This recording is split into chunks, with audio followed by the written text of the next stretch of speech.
每次你吃外面的烤鸡、炸鸡的时候，总有亲戚家人语重心长地跟你科普，这些鸡啊都是打了激素长大的，抗生素当饭吃，甚至添油加醋地说，这种鸡可以长6只翅膀、6条腿。在他们看来，农村养鸡至少得几个月，被认为最滋补的老母鸡，鸡龄要在1年多。什么样的鸡40多天就能长成？能吃吗？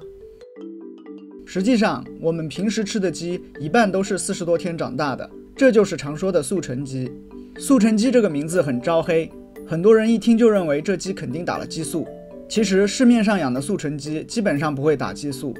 生长激素针价格很高，一只鸡大概也就不过20块，根本划不来。而且打激素是国家明令禁止的，国务院农业农村部颁发的兽药管理条例规定，禁止在饲料和动物饮用水中添加激素类药品，贵而且犯法，养殖户没有必要去打。2010年底，中国畜牧业协会就32种激素调查了北京、上海、广州的鸡肉，没有发现激素含量异常。鸡能长这么快，靠的是科学的选种育种。目前主要的商业肉鸡品种是白羽肉鸡，它的生长速度快，饲养周期短，饲料转化率高，这就是通过育种得到的速成鸡。它的父系来自白科尼什鸡，母系来自白洛克鸡，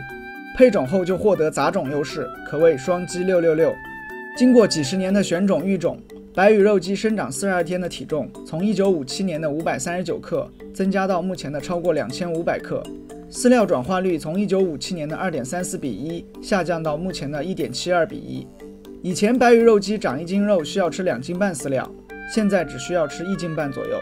农业农村部颁发的商品肉鸡生产技术规程规定，商品鸡7周就能长成，标准体重是2940克。也就是说，一般商品肉鸡不到50天就能长到6斤左右。相比之下，中国的三黄鸡需要90天才能长到3斤，而每长1斤需要大概3.3斤的鸡饲料。超低的养殖成本使白羽肉鸡的市场份额已经占到国内所有鸡肉产品的59%。除了先天基因好，工业养殖的白羽肉鸡生长环境也更好，更容易长肉。养鸡场里鸡舍的设备、进气口、饮水线等都要彻底清洁和消毒，最后测试消毒结果，保证微生物数量控制在最低水平。小鸡会检查、打疫苗、用药，因此生病和感染细菌的概率都会低很多。而散养鸡自由地呼吸空气，也自由地接触细菌，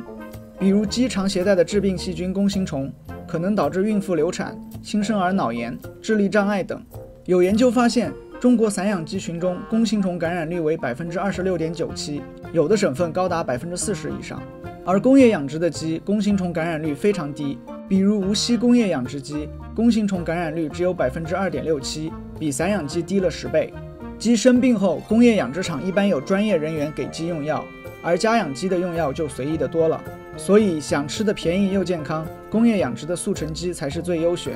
不过速成鸡和家养鸡在味道上有些差别，它们的水分和蛋白质含量都没有显著差异，但家养鸡脂肪较少，鸡肉的鲜味和香味都高于速成鸡。一项研究显示，关于挥发性风味成分的种类和含量，白羽肉鸡都排名倒数，它的挥发性风味成分的种类只有37种，比最多的柴母鸡少了12种，总含量更是只有北京油鸡的1/20。但是综合下来，速成鸡依然是性价比的首选，你完全可以放心的大吉大利，今晚吃鸡。